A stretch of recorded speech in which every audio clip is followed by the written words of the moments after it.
मैं आभारी हूँ माननीय मुख्यमंत्री जी का और माननीय वित्त मंत्री जी का, उप मुख्यमंत्री जी का, कि पाली विधानसभा क्षेत्र के लिए इन्होंने, और विशेष करके जोराराम जी कुमार साहब का, कि जवाई बांध से जोधपुर जो पाइप वो नहर थी वो क्षतिग्रस्त हो गई थी पूरी, उसको 3 साल में 194 किलोमीटर लंबी उस नहर को जीर्णोद्धार के लिए 2280 करोड़ रुपए मंजूर किए। न सिर्फ 150 करोड़ रुपए रोहित और कलाली में जो इंडस्ट्रियल एरिया बनने वाला है उसके लिए 150 करोड़ रुपए मंजूर किया आधारभूत सुविधा उपलब्ध कराने के लिए, लेकिन वो वहां के जो 9 गांवों की जमीनें जा रही है, हजारों बीघा जमीन जा रही है, उसकी डीएलसी रेट पिछले कई सालों से नहीं बढ़ी, तो उस डीएलसी रेट के लिए रिको का जो कंपनसेशन है काश्तकारों को मिलने के लिए, उसके लिए भी कुछ न कुछ प्रावधान मेहरबानी करके करे।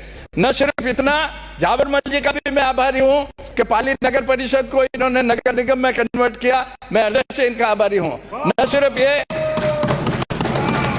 सिर्फ ये डेयरी मंत्री का भी मैं आभारी हूँ कि इन्होंने 95 करोड़ रुपए पाली में मिल्क पाउडर लगाने के लिए उस प्लांट में 95 करोड़ रुपए मंजूर किए। न सिर्फ इतना, सोमनाथ मंदिर, जो पाली में सोमनाथ मंदिर है प्राचीन, ओरिजिनल जो शिवलिंग है वो पाली में स्थापित है, उस सोमनाथ मंदिर के जीर्णोद्धार के लिए भी इस राजस्थान की सरकार ने और मुख्यमंत्री ने सोमनाथ मंदिर के जीर्णोद्धार के लिए पैसा मंजूर किया, उसके लिए भी मैं हृदय से आभारी हूँ। मुझे कोई शर्म नहीं है, मैंने जसवंत जी को भी कहा था कि मैं इसके बारे में विधानसभा में खुले दिल से मुख्यमंत्री जी का, दिया कुमारी जी का आभार प्रकट करना चाहता हूँ। मैं इस मौके पे सैल्यूट करना चाहता हूं दिया कुमारी जी को और मुख्यमंत्री जी को कि इन्होंने 3 घंटे तक, एक महिला होने के नाते, महिला होते हुए भी और रईस परिवार से आते हुए भी 3 घंटे खड़े रह के बजट में भाषण दिया। बजट के लिए 3 घंटा एक महिला मुख्यमंत्री और रईस मुख्यमंत्री वो खड़े रह के बजट को प्रस्तुत किया, उसके लिए मैं उनको सैल्यूट करता हूं और मुख्यमंत्री जी को भी सैल्यूट करता हूं कि उन्होंने ऐसे वित्त मंत्री को इस राजस्थान की सरकार में जगह दी। इससे ताली बजाओ, भले ही कोई तकलीफ नहीं है, लेकिन माननीय अध्यक्ष महोदय, मैं आपके माध्यम से एक निवेदन और करना चाहता हूं कि पाली में प्रदूषण की बहुत बड़ी समस्या है। अमीर सिंह जी साहब भी वाकिफ है इस समस्या से। सेंट्रल गवर्नमेंट ने करोड़ों रुपए दिए, स्टेट गवर्नमेंट ने करोड़ों रुपए सब्सिडी दी, लेकिन उस ट्रीटमेंट प्लांट को चलाने के लिए जो पदाधिकारी है वो पदाधिकारी किसी नेता विशेष के मर्जीदान है। उन मर्जीदान सीईटीपी के अध्यक्ष महोदय ने सैकड़ों करोड़ रुपए का घोटाला अभी तक किया है और हर महीने किए जा रहे हैं। पॉल्यूशन कंट्रोल बोर्ड के चेयरमैन साहब से भी मिला, उन्होंने कहा मैं पेनल्टी लगा देता हूं।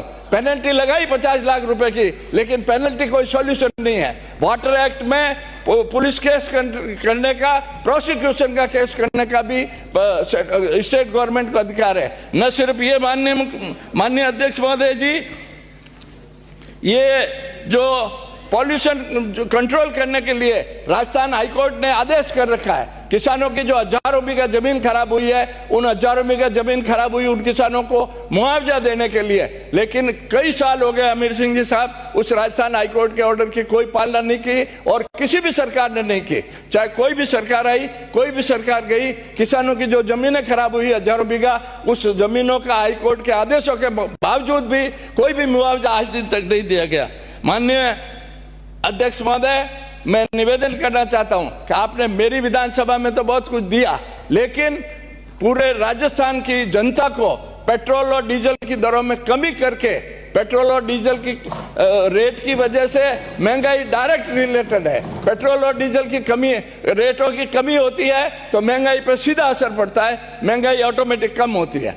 तो पेट्रोल और डीजल के ऊपर मैं माननीय अध्यक्ष महोदय से निवेदन करूंगा कि माननीय मुख्यमंत्री जी को और वित्त मंत्री जी को निर्देश दे कि पेट्रोल और डीजल के, और आपकी सरकार का वादा है कि पेट्रोल डीजल के हम रेटें घटाएंगे, तो रेटें नहीं घटाई है, इसलिए मैं अभी 2% से कुछ नहीं होता है। तो बोलने दो भाई, जो भी है। और हाँ, माननीय, मैं बोलता हूँ, अच्छी बात बोलता हूँ तो ताली बजाते हो। हाँ, और घटाओ, मेहरबानी करके। अरे बोलिए। एक मैं निवेदन करता हूँ कि दो हेमराज जी आप इधर आ जाओ और घटा देंगे। इधर आ जाओ, आप इधर आ जाओ और घटा देंगे। नहीं, मेरे इधर आने की जरूरत नहीं है। मैं तो 93 में भी मेरे को इधर आने का बहुत बोला था, बहुत प्रलोभन दिया था, लेकिन मेरे पिताजी कांग्रेस की सफेद टोपी लगाते हैं, इसलिए मैं उस वक्त भी उधर नहीं आया। अब मैं क्या आऊंगा? क्यों दौड़े में दूर नकाऊ मारा, दौड़ा में दूर नकाऊ आज भी नहीं हूँ जोगेश्वर जी में। इसलिए 5 सालों में 4 लाख नौकरियां दिलाने का वादा किया है आपकी सरकार ने।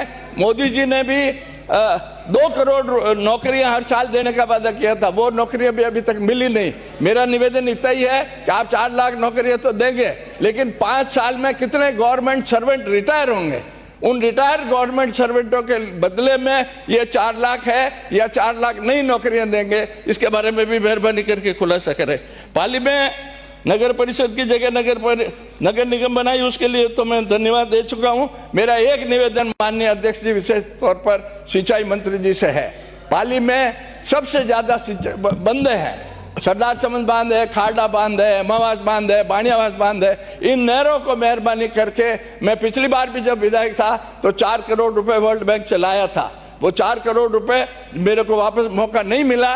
लेकिन हाँ, नेड़ा बांध है, हाँ वो मैं नहीं बनाया। नेड़ा बांध के 9 करोड़ रुपए में federal democratic Republic of Germany से लाया था। उस नेड़ा बांध की इन पाली के उद्योगपतियों ने हालत खराब कर दी। ये अमीर सिंह जी साहब वाकिफ है उस बात से अच्छी तरह से। इनका एरिया भी नेड़ा बांध के डाउन स्ट्रीम में आता है। उस नेड़ा बांध में फैक्ट्रियों का प्रदूषित पानी इकट्ठा होता है और उस इकट्ठे होने से हजारों बीघा जमीन और सैकड़ों किसानों को बहुत भारी नुकसान हुआ। तो इन सरदार समंद बांध, हेमावास बांध, बाणियावास बांध, नेड़ा बांध, ये खारडा बांध, इनकी नहरों को अगर पक्का कर दिया जाए तो इससे लोगों को सिंचाई की सुविधा मिलेगी, सिंचाई की पानी ज्यादा उपलब्ध होगा तो सिंचाई की सुविधा मिलेगी। और माननीय अध्यक्ष महोदय, मैं एक बात, बहुत बड़ी बात कहना चाहता हूं कि राजस्थान में रेवेन्यू का रिकवरी बहुत सारा पेंडिंग है। बजरी के जो माफिया है, बजरी माफिया के खिलाफ कई सारे केसेज हो रखे हैं, करोड़ों रुपए की रिकवरी पेंडिंग है, पेनल्टी पेंडिंग है, लेकिन आज तक किसी भी सरकार ने उस रेवेन्यू को रिकवर करने के लिए कोई भी स्टेप नहीं उठाया। तो मैं माननीय अध्यक्ष जी आपके माध्यम से निवेदन करता हूं कि माननीय मुख्यमंत्री जी को और वित्त मंत्री जी को निर्देश करें कि जो राजस्थान की इस तरह की इलीगल एक्टिविटीज की रेवेन्यू रिकवरी पेंडिंग है, पेनल्टी पेंडिंग है, उस पेनल्टी को रिकवर करने के लिए ठोस कदम उठाया जाए। बहुत बहुत धन्यवाद। जय हिंद।